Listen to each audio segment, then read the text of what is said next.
के माध्यम से अब प्रवेश करते हैं वाल्मीकि रामायण के किष्किंधा कांड में। जब वानर राजा सुग्रीव अपने यूथपतियों से सभी प्रमुख स्थानों पर जाने के लिए कहते हैं और उन्हें अवंती नगर यानी उज्जैन जाने का आदेश भी देते हैं।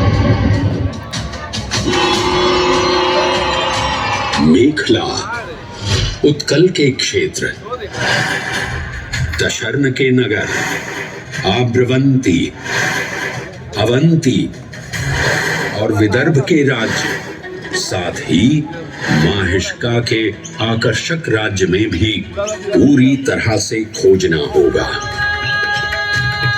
एक युग भगवान विष्णु के राम अवतार से संपृक्त और अगला युग उन्हीं के एक और दिव्य अवतार से समरस होना, ये अद्वितीय संगम केवल उज्जैन में ही संभव था।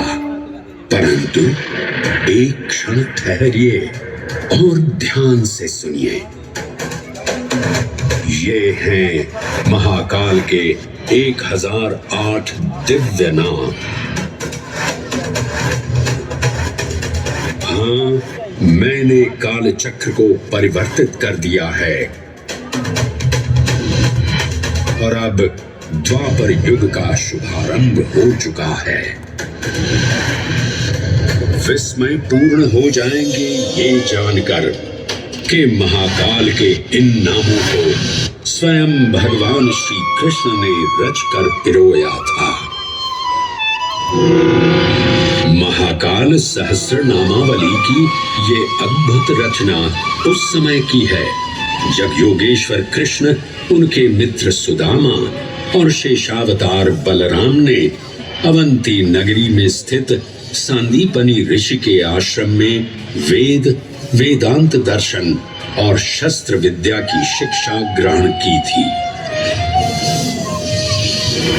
कहते हैं कि भगवान श्री कृष्ण को अवंती ने ऐसा मंत्र मुग्ध कर दिया कि यहाँ 64 दिनों तक रुककर उन्होंने 64 विद्याएं और 14 कलाओं का ज्ञान लिया। उज्जैन का संबंध महाभारत से भी जुड़ा हुआ है। इस महान महाकाव्य के वन पर्व में उल्लेख किया गया है कि महाकालेश्वर मंदिर में स्थित कोटि तीर्थ जल का स्पर्श मात्र करने से अश्वमेध यज्ञ के समान फल प्राप्त होता था। और फिर परिवर्तन की इस अनवरत धारा ने एक नई कहानी लिखी। उज्जैन में उदय हुआ मौर्य वंश का। सम्राट बिंदुसार ने अपने पुत्र अशोक को उज्जैन का राज्यपाल बनाया और समय के साथ अशोक के शासनकाल में धम्म का विस्तार हुआ।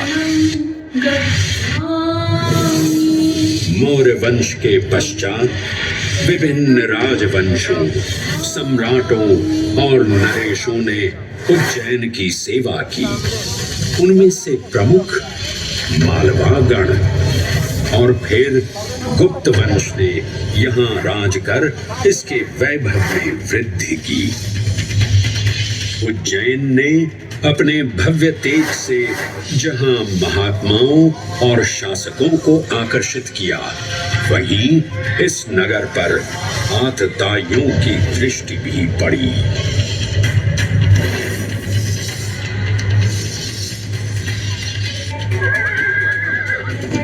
शक मध्य एशिया की खानाबदोश जनजाति थी जिन्होंने उत्तर पश्चिमी और मध्य भारत के कुछ हिस्सों पर आक्रमण कर अपना शासन स्थापित किया।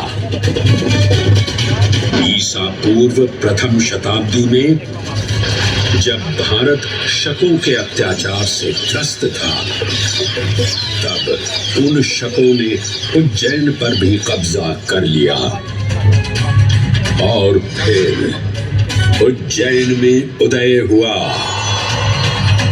एक तेजस्वी